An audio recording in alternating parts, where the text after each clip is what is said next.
Cool. Well, welcome back to Metalheads Podcast, the show where we explore the human side of heavy music. You already know who my guest is because you clicked on the thumbnail, but we're going to introduce him anyway. Today, my guest is James from James Likes Vinyl. Hi, James. Hello, I'm the thumbnail. I'm real and I'm alive and I'm talking. And I mean, that's it. I'm Jamie or James. You can call me James if you're telling me off if I've done something bad, which is quite often. Or you can call me Jamie if you think I'm cool as well. I like vinyl. There's plenty of other things that I like, but this is social media related. And in social media, you have to have a niche and you can only have one side of your personality. Exactly. So that's how we ended up here. This is how this happened. That's it. Doubled 100%. down on it. I've overinvested. There's no way back. It's all I've got now is vinyl. And I'm guessing you spent a lot of money on that as well. So you're kind of all in. Yeah, it's an investment, right? Mm. That's what we tell ourselves. We log it on our Discogs account. We watch the value slowly go up and we know that we're never going to sell any of it. It's ours. It's my precious. No one else is allowed to have it. But we kid ourselves that it's an investment. Well, when you're an old man and you're living in a shed, but you've got your vinyl, you'll be happy.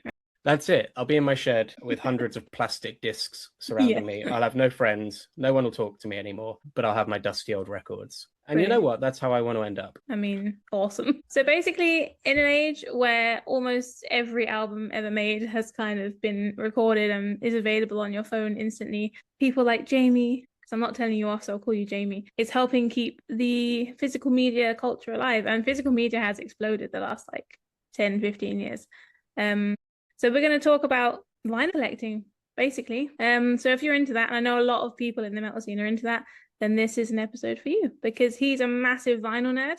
I think that's fair to say. I know a lot of you are listening as well. So yeah, let's get into it. So I want to know, how did your love for vinyl get started? Yeah, it's an interesting question. It wasn't something that I knew early on that I was getting into. I just kind of fell into it, which I think is quite nice. I think the best things in life happen when you fall into them and you don't plan them so much. When I was growing up, I mean, the first medium that I listened to music on would have probably been cassettes. I had a little Walkman cassette player and I would copy cassettes onto that and listen to those. And then I collected CDs for a long time. And then I've streamed, obviously. We all stream music too. In terms of collecting vinyl, the first record I got came free with a Metal Hammer magazine. It was a Machine Head Locust single, which was great. And then I just started picking up the odd record here and there. I'd get given them for a birthday or something because my family members would know that I was big into my music. And kind of giving a record felt a bit more special than an iTunes gift voucher, which we all used to get. Yeah. And then one of the things that was just kind of a happy coincidence is that when I went to university, one of my housemates was into collecting records and he had some really cool records that were really rare or really limited or made me think about vinyl in a different way. I didn't realize you could make one that looks like that or sounds like this or is limited to just 20 copies or whatever. And that kind of got me a bit more excited about it because you can get a little bit more niche and exciting when there's stuff that's a bit more limited or a bit more special. And you don't really get that with other kinds of music. So there's the aesthetics aspect of vinyl, which is great. I mean, album artwork on vinyl is so much better. No one wants to look at an Iron Maiden record cover in a few pixels on their mobile phone screen. Get that Somewhere in Time album cover on a 12 by 12 record sleeve and it looks amazing. So I love that, but I also love the community that came from it. So like I said, one of my housemates was big on collecting records, so we'd start getting stuff and comparing, and he used to post some of his records on his Instagram account. And I thought, you know what, maybe I could do some of that too. I'm getting some cool records, some colored things, some picture discs. Maybe I could take some cool photos of those and start sharing them as well. And then when you do that, you find this crazy little community that's hiding out there in different corners of the internet that are all obsessed with heavy metal, that are all obsessed with vinyl records, that all love that physical media ritual of putting a record on. And then they introduce you to bands and then they tell you when cool limited releases are coming out, and the next thing you know is you're buying hundreds of these things and you're part of this wonderful little family, and it just kind of grows really organically, and it's a lovely place to be. And I mean, I started posting about records on Instagram I think in 2018. So that's 8 years ago now, and the fact that there's still a thriving community there makes me really happy, because with social media, things can change really quickly, and communities grow and disappear in the blink of an eye. And it's lovely that I've got friends that I made on there nearly 10 years ago that are some of the best friends I've got in the world. And it's lovely that it's given me that. So that's kind of how we've got to here. Yeah. Oh, that's nice. I do love like the little niche, like extreme metal community. It's great. They're lovely people. Yeah, most of them. Every community has a few problematic characters. Most of them. The most issues I get are with black metal women, like women who like black metal. They hate me for some reason, and that's fine. What did you do to them? I don't slaughter enough goats or fuck enough goats. I don't know what they do in their spare time. Yeah, and I don't know which one comes first, right? I don't know what order you're supposed to do it in. And I don't know. This is my problem. I don't know what I'm meant to do. So they don't like me because I smile. So there we go. But one of the things that that I really like about your online presence is that you don't take any nonsense from anyone, and you will call people out for it. And I think that's important because, you know, one of the problems maybe with the metal culture, but most cultures, is when there are people who are maybe more problematic characters or will just shit on people for no reason, and they get away with it and they're not called out for it. So I really respect that you do that. So yeah, keep that going. But I'm sorry that the haters are there. I mean, just being a woman in general, you know, it's people don't like you for some reason. But thank you. I appreciate that because I just not having it. Like I post what I want. Do you know what I mean? If you don't like it, don't look at it. There's no need to DM me and be like a twat. Just go somewhere else. Anyway, I second that opinion. Exactly. What was the first record that you bought that made you think, okay, like this is an addiction, like this is actually becoming an obsession? Yeah, there's very much a turning point for me. Like this is a really strong part of my record collecting journey is this moment. Like I said, I think I first started posting on Instagram in 2018, and also in 2018 I read an article on the in the British newspaper The Independent, and I don't really read their stuff that often, but I saw it was shared on Facebook or Instagram or somewhere, an article about an up and coming British metal band's debut album, and I thought, oh, it's interesting to see that they're getting coverage in The Independent. Let's go and read this article. And I read the article and I thought this could be my kind of thing, and I listened to the single that was linked to the bottom of the article, and I thought, this is really cool, this is really heavy, this is a new up and coming British band, and like I want to support that kind of thing and help that scene grow. I'm going to pre-order one of these records. And then my housemate that I mentioned earlier was looking at them too and found a better looking one, a cooler colored version of that album. I thought I've got to have that one too. So I ordered 2 different colors of the same record. That record was Maya by Conjurer. I've prepared ahead. I can show everyone what that looks like. Oh, brilliant. I love a man who's done his homework. You want to go and check this one out. But hey, look, this is my signed one as well. That makes records better. And like I said earlier, 12-inch artwork looks so much better, and that album artwork is amazing. Anyway, I pre-ordered 2 copies. When they came, I got absolutely obsessed with this record. Like it was the only thing I listened to for weeks at a time. And you know when you fall in love with an album like that, like you just want to feel really close to it. Yeah. And then suddenly, before I knew it, I'd bought 8 different colors of that record, and I'd managed to source one of the 5 test pressings that were made for that record as well. And so I suddenly realized, wait, I've gone and bought every single variant of this that there is. Yeah. Is that something that I do now? That seems a bit nuts. And it is the only album where I have every single different version of it.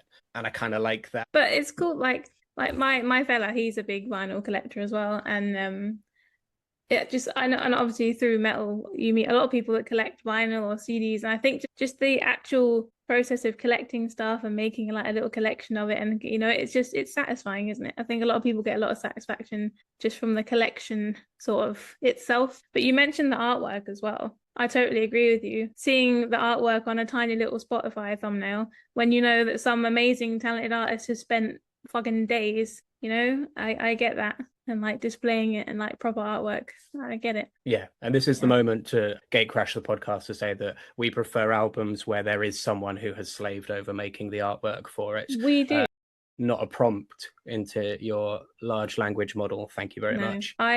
All the bands I work with, I tell them all the way I do PR work for, anyone that I do any kind of work for, if your art is AI and I offer you an artist and you say no, I'm not working with you anymore. That's my bottom line, because I know that, you know, Some bands have small budgets, but I think so much visual appeal, especially nowadays, is so important to get your artwork on point, because that's what's going to get people's attention. That's what's going to make people think, oh, I'm going to give that a go because the artwork's fucking sick. So if they put that much effort into their art, their music's probably going to be good as well.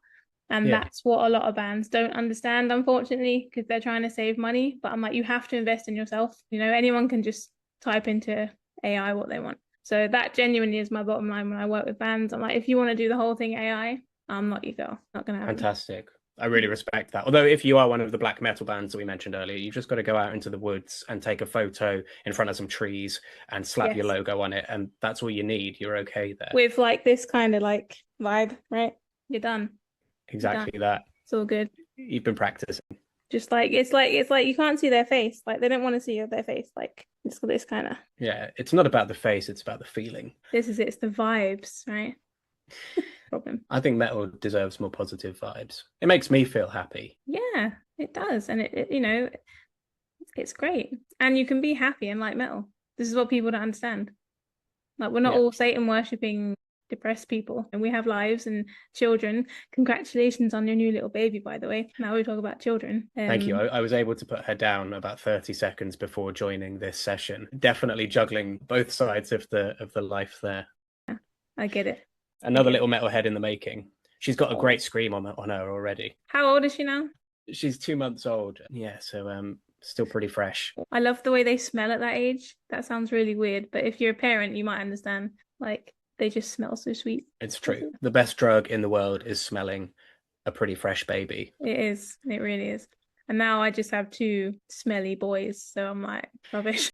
Not quite as pleasant. Nah, not really. So do you think, and I guess I know your answer to this, but do you think that physical media has an important place in metal culture specifically? Because you don't really see it in other, not as much in other music genres. Yeah, and I sometimes wonder about this. I wonder if, obviously, with social media, we all end up in our own little echo chambers. So we see what we want to see. And I do sometimes stop and think, are there these niche vinyl communities around these other subgenres? And there must be. But I think that there's something really special about the metal community around vinyl records. And I think that there's probably a few reasons for that. We talked about metal artwork earlier. Like metal artwork is sick. It's so cool. Right, how many metal records have you picked up and bought just because of the artwork? You're like, I've got to listen to that. That looks amazing. It's such a part of the experience. And vinyl is the best way to access that artwork in its fullest and to see all of the detail and to think, wow, that's an incredible piece of work that goes alongside the songs. And it helps elevate that experience when you're listening to the record too, right? I think another thing that from my perspective is unique to the metal genre is that metal records are far more connected with storytelling. For example, how many metal bands are there that are conceptual? Every song is based on a letter from World War One, or hear of these bands who will do things like that, or you'll have the entire album as a concept album and it's a story and you've got to listen to it front to back to truly understand what they're telling you. It's not these bite-sized snippets where the first 4 tracks are the radio singles and then the next 6 tracks are the ones that they stuck on there but didn't really care about, and you can hear that the production isn't as good because they phoned it in. Right, like metal records are storytelling records a lot more often. Not all of them are. You still get ones that are a little bit more single heavy, or there are definitely a few where you're like, this could have maybe been an EP, but they've stretched it out a little bit. But I think there's definitely more of a tendency towards the storytelling with metal, and vinyl is the best format for that because you have to listen to it in order. You can't fast forward like you can on a cassette. You can't skip like you can on CDs and streaming. You can't listen to it on shuffle. I mean, if you're really meticulous, you can try and line up the needle between 2 songs so that you can line up the song that you want, but you're not supposed to be doing that really. And so if it forces you to engage with an album as a full, it's definitely great for metal. And then there's the other thing with metal bands, again, a generalization here, they're less in it, you would say, for the fame, for the chart topping singles, for the cash. Metal bands, the good ones, are in it for the love of the scene, for the love of the genre, for a way to express themselves in a medium that is the only one that would accept them how they want to express themselves. And those kind of artists that are doing it for their love of the craft, I think they deserve more support. They're not going to have those chart-topping singles. They're going to have less arena tours. Buying a record is going to go a lot further to supporting those artists than streaming it. And so I think that that's just another reason why metal and vinyl go hand in hand for me. Some really good points. And, as someone who works with a lot of underground bands, like just buying a record, it means so much to them.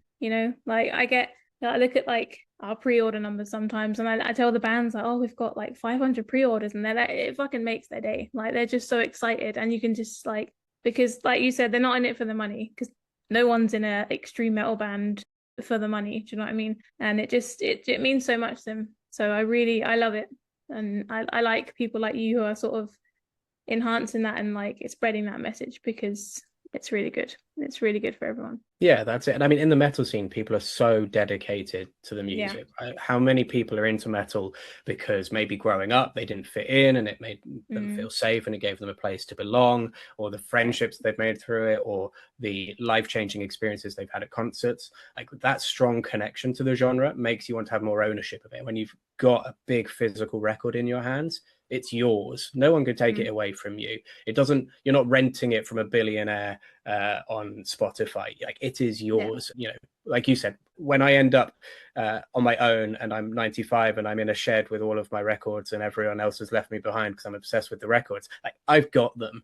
No one can take that away from me. You're just there hugging your records and like, my precious. So yeah, we'd have to get a Lord of the Rings reference in there at some point. It was going to happen. I back it. I'm absolutely for it. He's unleashed his Gollum on everyone. That's not an innuendo. I was going to say, we don't judge. Like, you do what you want to do. And that was Jamie's last podcast appearance. Yeah, he got cancelled.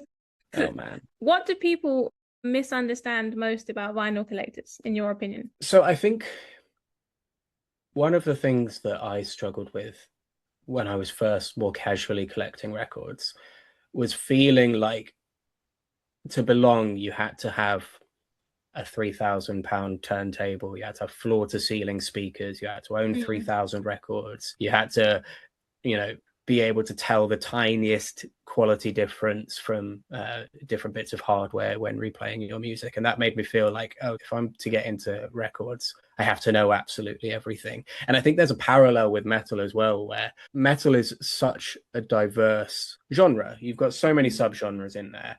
You can't know everything about it. That doesn't mean that you're any less of a metalhead. Like you can love some metal albums and not be able to name every song on it, right? That doesn't take away from your connection to that. And I think it's the same with record. You don't have to have all of the high-end gear. You don't have to know absolutely everything. You don't have to know how records work if you don't want to, right? That's cool. If you've just got 5 of your favorite albums, if you have them up on the wall most of the time and you spin them once a year on your cheap secondhand turntable, you are just as much a record collector as the person with the £3,000 turntable and the floor to ceiling speakers. You're just as valid. Like your feelings towards the music are just as valid. Like there shouldn't be any gatekeeping there. So like record collectors don't have to be there with ridiculously high-end gear. Just buy a record and you're a record collector. Welcome to the club. Yeah, I think that's a really good point, because it, especially on Instagram, when like you said, everyone's posting like these really like set up videos of like, when they've posed all their fucking albums and it looks really nice, it looks really cool, but it must be quite intimidating if you're trying to get into that and you're trying to get into that sort of community and you maybe don't have the money, or you're just sort of like, you've got like a handful of records and you don't really know where to start. I think that's a really good point that you made. Yeah, it's your hobby, right? You do it your way, and anyone who judges, like, that's on them. Yeah, absolutely. What's the crown jewel of your vinyl collection, if you had to pick one? Am I allowed to say all of it? The collection as a whole, like I could just stand in front of it, looking at it, thinking, this is beautiful and amazing. But there are a few. I can't say a crowning jewel. There's a couple that I can't mention. There's a couple that I can mention. Like I mentioned earlier about test pressings. And this isn't something that I knew about when I first got into records. And when I first heard about it, I was like, what on earth is a test pressing? Yeah. And then it makes sense, right? The plant will make a run of like 5 just to make sure that the plates are working and that the songs don't come out wrong. And you need test pressings, because I've got one album where they went and did the full run and they accidentally pressed the instrumental version of the album, and then they had to press the version with lyrics as well. So it actually meant that they ended up shipping both records in the same sleeve, like a kind of, you get a freebie of the instrumental version, but it meant that obviously they're going to have had to spend twice as much money on getting it pressed. Yeah. And test pressings have become quite a niche collector's item because there's only a couple around the world of each one. And like you feel like you're part of more of a special club towards one of your favorite albums if you can get hold of one. They are notoriously hard to get hold of. Sometimes a record label will, you know, get rid of a load and sell them, you know, on their web store. Sometimes artists will sell them. Sometimes you just have to chat to a mate. So I've got a couple of really cool test pressings from like where stores have sold them. I've got Season of Mist were selling a loads through their Discogs a couple of years ago, and I got a couple of Avatar ones, and I absolutely adore Avatar. I've got a Bon Jovi test pressing, which is really special because, I mean, Bon Jovi is my favorite band of all time. Sorry, metalheads, to drop that one on you. So I think the test pressings is definitely where my heart goes in terms of like a jewel in the collection. But because there aren't many of them, you know, because they feel a little bit extra special. And I think that's quite cool. I love that because they are pretty rare. There's a guy who owns a record shop here in Copenhagen. He's got a Cannibal Corpse test pressing. I can't remember which album, but he's got it like framed, like, because he's got loads of cool stuff that's for sale. But this one thing is like, it's up above. You can't even touch it. Like, it's like so high up. It's like you're just meant to go to it as a shrine, kneel down and worship the test. Literally, like you can't even reach it or touch it. It's just to be looked at. Come to the church of the test pressings. Bow down, worship. Exactly.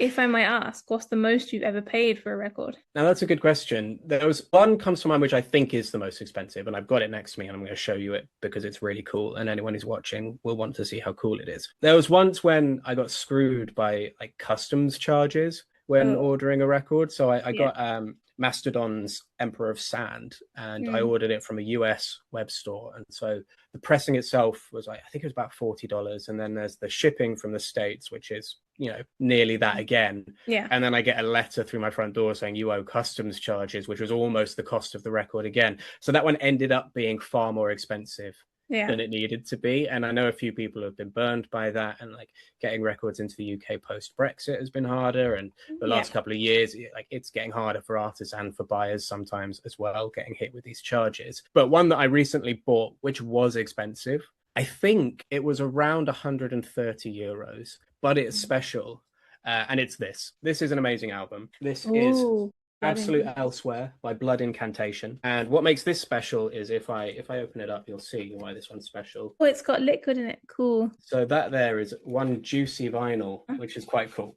So it's got this green goo in it. I love that. I think that's really cool. They did a few different colors. Like you could get one with black liquid in it, gold liquid, and a red liquid, I think. I felt like the green went most with the spacey vibe. Yeah. You know, there was something a little bit alien about it. And that's just really cool. And I think I'm going to be glad, you know, in 20 years' time, I will be glad of that purchase because I'll look at it and think, I'm really glad I got one of these when I could. This is awesome. That's cool. Kind of my criteria. Is will I look back on it and feel good? Didn't you make a reel with that where you like pretended to drink the liquid or something? Oh, we've just gone and ruined the illusion of that reel. I can't believe I didn't plan that. Yeah, so I did think it would be funny to do a bit on, you know, what would happen if one of your records leaked, because you hear horror stories with liquid-filled records of them leaking. Yeah. I've not had one leak. I've got a couple of liquid-filled records where I feel like different manufacturers put the liquid in them different ways. So there's a few different ways they can make them, and different kinds of liquid and dye. And some of them, if you store them upright for a long time, the liquid will kind of settle towards the bottom. And then when you move it, the liquid starts moving, but it's left some of the dye as like an imprint where it had settled, which is a little bit frustrating. And so like, if you've got liquid filled records, the advice is, you know, once every couple of weeks, just turn them over so that like the liquid can move around a little bit. Don't let them just sit there forever. Makes sense. Yeah. I'm waiting for someone to create like a record display case just for liquid filled vinyl that slowly turns like a clock so that it's just always turning it in place. I think that would look really cool. Why don't you invent it?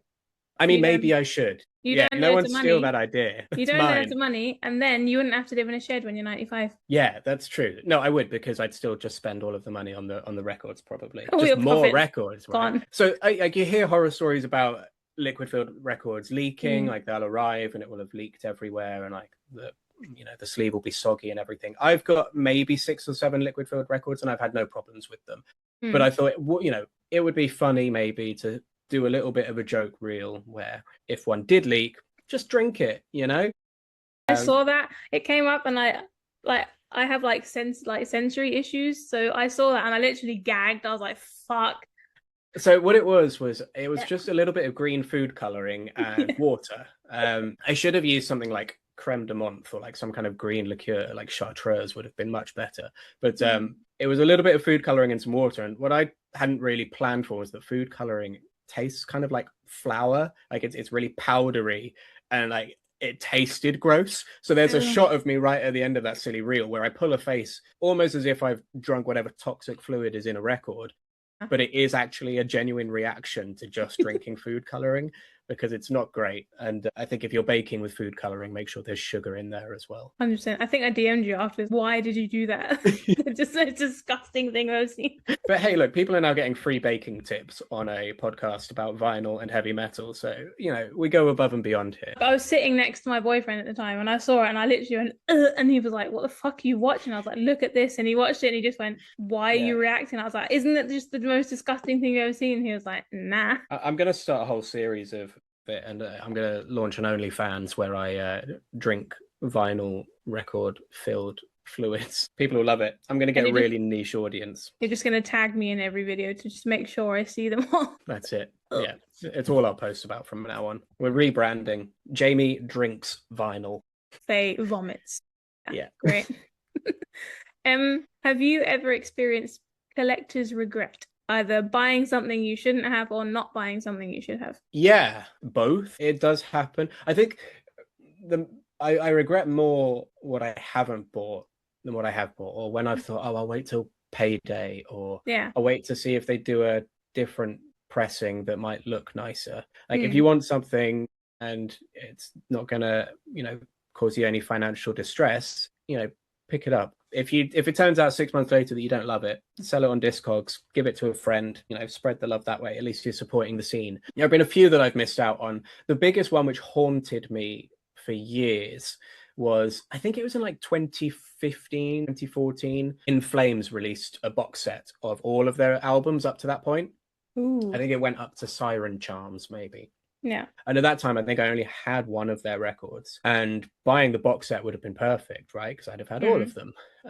But I waited a bit. So I was like, it's quite an investment buying a vinyl box set, because there's a lot of records in it. And then they all sold out, and then you couldn't get hold of any of them. And I was just kicking myself for ages, because I absolutely love In Flames. I love how they've evolved over the years as well. And I think that, they've aged reasonably well for a more, at times, extreme metal band. But thankfully, over the last few years, they've been slowly reissuing all of their records. So now we've actually been able to get all of them except Subterranean, which we're waiting on. So In Flames, if you're listening to this, which I'm sure you are, make that happen. They're my biggest fans. Yeah, that's it. The one that I regret buying, and this is, I'm going to drop some more advice for the vinyl collecting homies right now. Firstly, don't drink the liquid from inside your vinyl records. And secondly, don't buy a record when you're at a festival, especially if you're at a festival and it's hot, right? If you buy a record at a record stall at a festival and then you go and stick it in your tent for 3 days, or you stick it in the car park for 3 days, it's going to get warped. You're going to get home, it's going to be a funky shape, it's going to be all bumpy and bobbly, and it's going to sound horrendous. So don't do that, because I did that back in I can't remember, it was a long time ago. It was back in the early days of me collecting records, and it's not a mistake that I'll be making again. You've learned from it. That's the important thing. Yeah, I learned the hard way. So if you're listening to this, don't learn the hard way, just listen to me. It's not worth it. What is the one record you grabbed? If your house was on fire and all your family was safe and your pets were safe, and you just thought, fuck my vinyl, what's the one you'd grab? Yeah, so obviously we're getting the family out first. I know they're all safe. About living in your a wife shed is and being looked after by some very handsome firemen. They're all good. Yeah, they're having a great time. My daughters are getting a ride in the fire engine. They're playing with the siren. They're happy. They're trying to get hold of one of the hoses as well. Like, they're having a great time, and I'm running back into the house, desperately going to get one record. Yes. We're going to ignore the fact that I've just said don't buy records in the heat because they'll all melt and go horrible. Like, we're going to forget that the records are already melted at this point, and I'm still going to go in. You're going back in. That's it, because I'm just that dedicated to the cause. Yeah, there are a few, and I just went with the first one that came to mind, I think. And I've got 3 reasons for why I would choose this record. Firstly, it's the record that got me a little bit obsessed with this band for a while. Secondly, it looks amazing. Like, it's a beautiful pressing. And thirdly, it's really hard to get hold of now. So if I didn't get out with it, I can't just pop down to a local record store and get another copy of it. I feel like I've really built it up. I've got it over here as one of my little, let's show it. Here we go. So, I mean, we're going to piss off all of the true cult metalheads again. Oh, this is Sleep Token, everyone's favorite metal band. And this is the album, This Place Will Become Your Tomb. And this is their Sand and Sea variant, which is basically both discs are different colors. I should have taken it out of the plastic before. You're going to hear lots of ASMR style unwrapping now. I don't know if the microphone's picking that up. Crinkle, crinkle, crinkle. Insert satisfying pull effect here. White. Look at this. We get the sound effects too. I mean, look at this. This is just beautiful stuff. That is very pretty. You've got like a translucent turquoisey blue. There's a bit of red in the middle, that kind of white splatter going on. Like, that's just stunning. I won't do the ASMR pulling out of the other disc, but the other disc is a kind of clear record with little black flecks in it, which is really nice. Yeah. And so, like, there's just extra care that's gone into a record like that. It also comes with a really nice booklet with lots of expanded artwork, which is just another reason why collecting records is great. So I think I'd probably go back in for that. It's a great album, beautiful pressing, really hard to get hold of. Oh, we're pissing a lot of fans off. Like, we've had a lot of like big fan groups off. This is great. Yeah, I mean, I've come on here and I've said we're going to talk about how great the metal scene is, and I've name dropped Bon Jovi and Sleep Token. And we've taken down the black metal fans. I haven't got any black metal records up here to show you, but I do dabble. I wouldn't say I'm necessarily a big part of that scene. No, I mean, and I'm proud of that. The people I know who are in that scene are lovely people. The people I don't know who'd comment on shit are twats. That's it. Yeah. There we go. You get that in every scene, right? Well, this is it. Like, not every black metal fan is a racist cunt. So a couple more questions and then we'll play a little game. People listening will know what that game is. You have no idea, which I think is brilliant. I know, I'm in trouble. It's not karaoke, is it? Oh, fuck no. I need to be drunk for that. That's not happening. Name 3 metal albums that you think every vinyl collector should own. Yeah, I think hopefully we'll piss off fewer metalheads.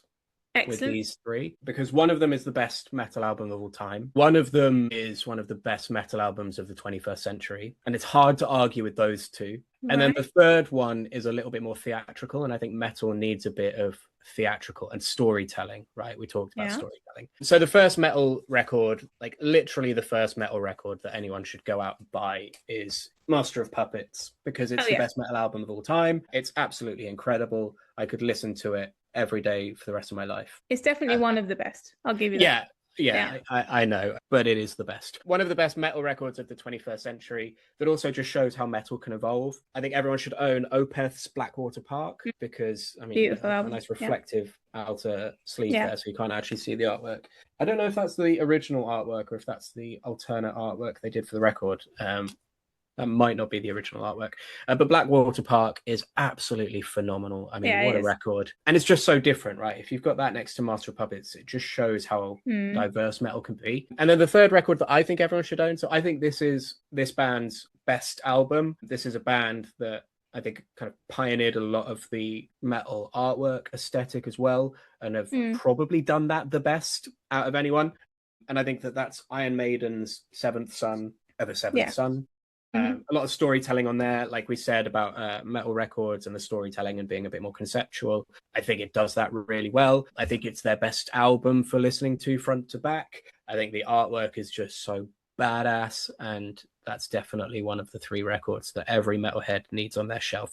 So if you are listening to this and you don't own any of those 3 records, go shopping. Press pause, go shopping, Yeah. come back and finish listening to the podcast once you've done that. But make sure you finish listening to the podcast because there are good things to come. There are, and I know there are because I know what I'm going to ask him in about 5 minutes. And I don't have to answer anything.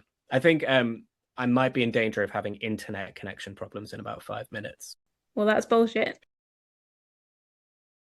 Oh dear. Cool. So, as my listeners will know, I end off each episode with a little game, and that game is called Gift or Curse. And basically, I will name 5 things one at a time, non-metal related things, and you have to tell me whether you think that thing is a gift for the world or a curse upon the world. Oh, this is cool. It's pretty simple. Are you able to give me an example for a newcomer to the game? One that you would have done with someone else before? Like my classic one is pineapple on pizza, gift or curse. And that's a very divisive thing because some are like, oh, gift, it's amazing. And I'm like, no, you're a fucking idiot. It's a curse, obviously. Yeah. Like, I mean, it's a curse if you're eating it. It's a gift in terms of like certain joy to be had in pissing people off. Yeah. And in seeing people get irrationally angry about something. I'm never going to order pineapple on pizza, but also I'm not going to have a meltdown over the fact it exists. But I am going to kind of enjoy the people that do have a meltdown over it existing because it's like who cares? It's not hurting you, you know? This is true. Like, I personally don't like it, but if someone else is eating it, it's your life. You know, if you want to put fruit on your pizza, be my guest. My fella has it and he waves it past my face as he's eating it, like look at that. He's Swedish people put banana on pizza, and to me that's the same thing, equally as disgusting. I think that's worse. Slightly worse because banana gets really mushy and gross, but for me it's still fruit on a pizza, right? Does it not go like brown when you cook it? I have no idea. They put this like curry sauce and then banana. So weird. That's odd. Yeah, I didn't know. That would be an example. Okay, cool. So I like this. It's very simple. And then my 5th question, there's 5. The 5th one is a recurring one. And if you would have listened to the end of my episodes, you would know exactly what's coming. No pun intended. Good. Question 1. Self-checkout machines, gift or curse? Does this have to be a one-word answer? Am I allowed to talk through my feelings here? Feelings are complex. You can talk a little bit, but I need an answer. I always go to the self-checkouts because I'm really good at packing my own shopping bags and putting things through in the right order to do that. But my first jobs were working in supermarkets, and I wouldn't have had that opportunity, I don't think, if the self-checkouts had already come and taken all those jobs. This is true. So right now it's a gift in my life, but like for the next generation, it could be more of a curse. You know, and that's another thing about the AI thing we mentioned earlier, right? You know, it's stopping people getting like a foot up into whatever career they're trying to get into, especially if you're in one of the creative industries like I am. You know, you're seeing it take away opportunities from people. So, you know, maybe self-checkouts are just the same problem as AI. So what are you going with? I've now decided that ethically they're a curse. And I could go to a real human cashier if I didn't have a self-checkout. And guess what? I would be fine. Excellent.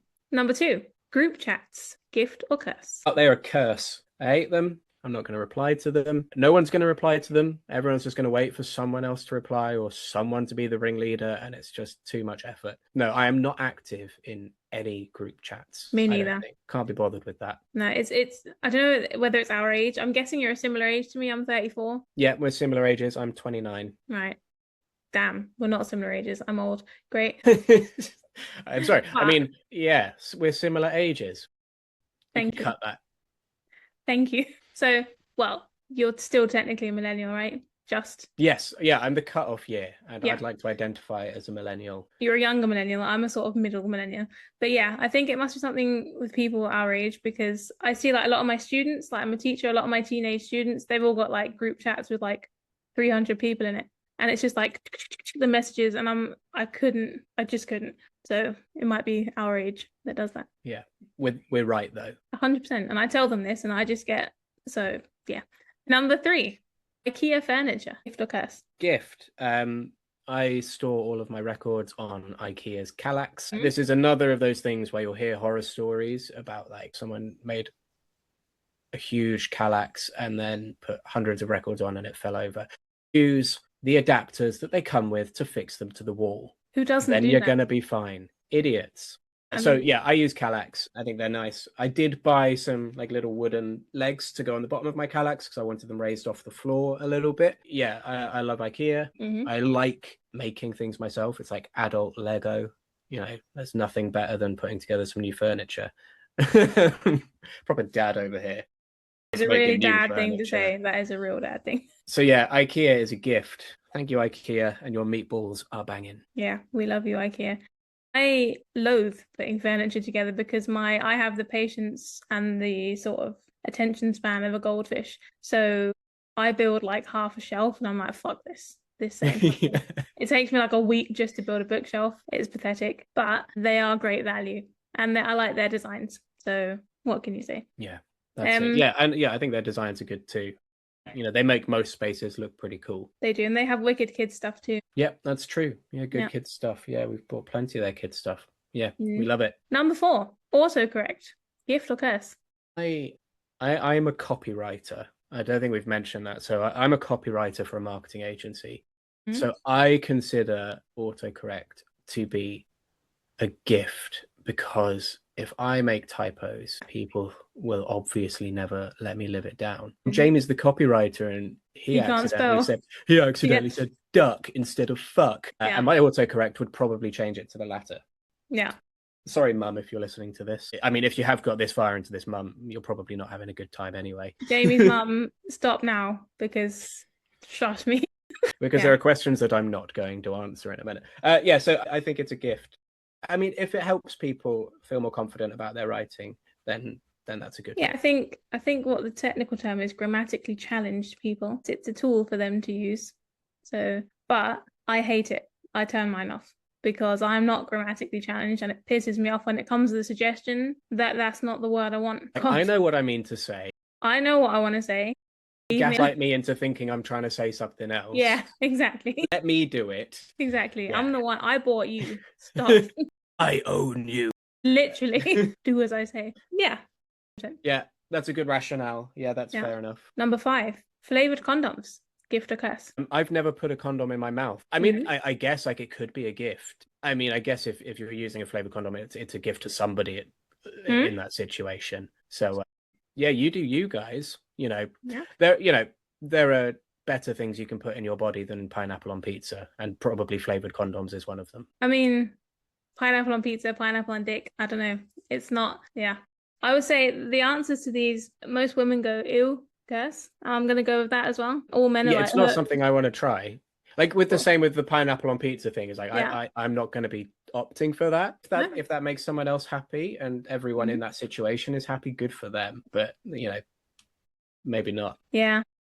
Was that like democratic enough of an answer? That was a very diplomatic answer. Yeah. Jamie came on my podcast and he didn't really commit to saying anything. He didn't want to do any hot takes. He didn't want to be the one to say that the racist black metal fans are bad. They are. But he also just wouldn't commit to having a proper take on flavored condoms. Yeah. I'll be honest, it's not something I've spent that much time thinking about. That's fair. That's also, I mean, I will say most of the men say gift. And most of the women say yuck, curse. Yeah, so I think that paints a picture. It does. It, right? Yeah, absolutely. And when I said that in that situation, someone is probably getting a gift, and like you say, it's probably the guy. Yeah. 100%. Or obviously any situation there is good. Mm-hmm. See, I asked Brian Stagel that question. How did that go down? He obviously is a professional, and I thought to myself, I don't know whether I should ask him this. Because I've asked everyone else. I've had my mum on this class. I asked her that question, and I thought, for consistency, I kind of have to ask him. So I did, and he laughed and he went, "Well, I'll go and get my girlfriend. You can ask her." That's good. That's good. I respect that. I was like, "Damn!" And he was like, "But I don't have much experience, but I can go and get her and ask if you want." Well, I'll be supporting his business more in future then. Yeah, that was brilliant. So, no, it went fine. I was nervous, but he took it really well. Did he?